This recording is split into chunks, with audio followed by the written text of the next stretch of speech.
Hi everyone and welcome to English Owls. I'm Alex, and as a teacher trainer there is one aspect of teaching that I see a lot of newly qualified teachers struggling with, and that is giving instructions.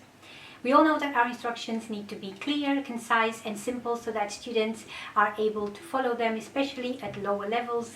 We are always facing lots of problems when it comes to clear instructions. So how can we make sure that most of our students, and possibly all of them, understand what we want them to do? The best way to do it is to think about 3 fundamental questions and have them asked in our heads and hopefully even scripted before we actually attempt giving instructions. And these fundamental questions are what, how, and how long.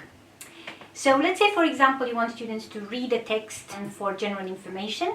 So the what would be read the text. Make sure you are specific when you tell students what to read. So tell them if they need to read the title, they just read the title. If they have to read the whole article, tell them that. And if they have to read only parts of it, it's also important to maybe mark on the board or on your screen in order for everybody to be clear on what they have to read.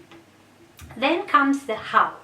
Obviously individually, because it's reading, but you don't really need to tell students that. If it's a group activity, a discussion or a collaborative task of any kind, make sure you tell them work in pairs, work in groups. In this case, in our example, they just have to read the text. And how are they reading it? Fairly quickly, because they only have to find out what it is about, and they should not worry or stop every time they see a word they don't know. But they have to know that. You need to tell them, don't worry about any new words, just go to the next line, just read as quickly as possible, answering one question. The question, what is the text about? And lastly, make sure you give students a clear time frame, so they have to finish within 2 minutes, 3 minutes maximum. This depends on the length of the text, on the level of your students, but make sure you tell them you have 2 minutes, for example, or 3 minutes, and make sure you also give them a warning right before they're about to finish those 2 minutes are about to end. Tell them you have 30 seconds. Monitor, make sure that everybody is on task. If some people are ready, tell them do something else, but generally make sure they know how long they have. So to recap, your instructions will be clearer if you tell students what they have to do, how they have to do it, and how long they have. So for my example from earlier, read the whole text quickly. Don't worry about any new words. You have 2 minutes. Start now. You can also check these instructions by flipping the questions. Flipping those questions and turning them into instruction check questions. So, are you going to read or write? Read. Slowly or quickly? Quickly.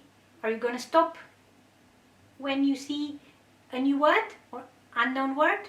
No. How long do you have? 2 minutes. Off you go. This should be fairly easy, or hopefully easier than you thought until now. So hopefully you will put into practice this little tip. It does work. Try scripting your instructions. Think about the level of your students, grade your language, and use the 3 fundamental questions: what, how long, and you will definitely be clearer and better at giving instructions. Be sure to follow us on social media. We have lots of things coming up for you. Free webinars, possibly an e-course coming soon, new videos and articles to help you teach better online or not. Bye for now.